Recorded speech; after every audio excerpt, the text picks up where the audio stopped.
I think there are two interesting things in particular about this by-election. I think the first one is that the SNP are now at the fag end of their 4th term of office. Astonishing. And the record in government, if an impartial person would say that the record in government is patchy. Let's call it patchy. I think that's a reasonable word to use. Not the first two governments, I didn't think. I thought they were very, very good. They were a solid couple of years. Anywhere else in the democratic world, a government with a patchy record at the end of its 4th term would not win a by-election. I mean, they wouldn't even, as it would be ridiculous to even think they could possibly win a by-election, right? So I think that is notable in itself. People from abroad would look at this and say, that's odd, what's going on in that country? I think the second interesting thing, though, is obviously to do with reform.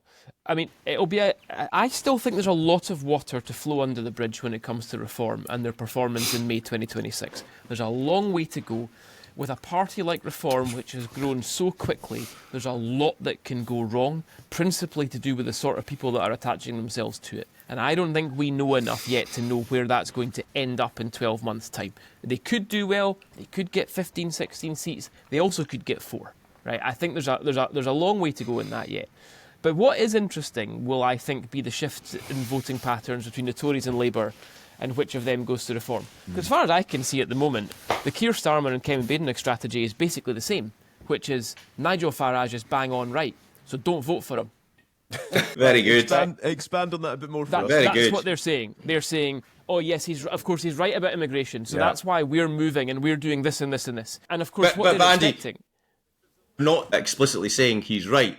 They're just dealing with the issues. They're just moving to him. So he's dictating discourse in this country. And and the window on all the debates that Nigel Farage wants to lead, the window is moving towards Farage in all these debates, okay? And they're expecting that the population will say, they're going to do it this time.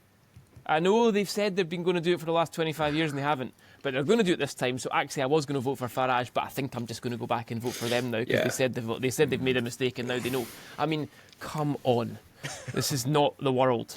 So I think that sort of pattern will be interesting, actually, to see just how many votes shift from the Tories and Labour over to Reform and just how well they do. So, I mean, my views on by-elections, guys, right?